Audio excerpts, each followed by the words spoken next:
Real estate వ్యాపారం పూర్తిగా జరగడం లేదు. ఆ విషయానికి వస్తే సిద్దిపేటలో మరీ ఇంకా వెనుకబాటు జరిగింది వ్యాపారంలో. ఈ ప్రభుత్వం ఏ ప్రభుత్వం వచ్చినా కానీ ఈ భూముల ధరలు పెంచడం, రిజిస్ట్రేషన్ ఛార్జ్ పెంచడం అనే ప్రకటనలు ఇచ్చే వరకు ప్రజలలో అందరూ భయభాతులు అవుతున్నారు. కాబట్టి ఈ సిద్దిపేట వేదిక నుంచి మేము డిమాండ్ ఒకటే, రియల్ ఎస్టేట్ నడవంది ఏ రంగం కూడా ముందుకు పోదు, ఆర్థిక వ్యవస్థ పుట్టుపడుతుంది. కాబట్టి ఈ వేదిక నుంచి మేము సవాల్ చేసేది ఏంటంటే, మీరు ఏదైతే గవర్నమెంట్ భూముల విలువలు పెంచుదామని అనుకున్నారో, రిజిస్ట్రేషన్ ఛార్జీలు పెంచుదామని అనుకున్నారో దాన్ని వెంటనే ఉపసంహరించుకోవాలని ఈ వేదిక నుంచి మేము డిమాండ్ చేస్తున్నాం.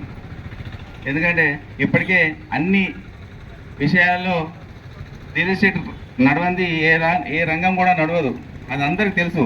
అయినా కానీ రియల్ ఎస్టేట్ను అనగదొక్కాలనే ఉద్దేశంతో గవర్నమెంట్ ఈ మొండి వైఖరి విడాలని కోరుకుంటూ నాకు అవకాశం ఇచ్చిన పెద్దలకు నమస్కారం తెలియజేస్తున్నా.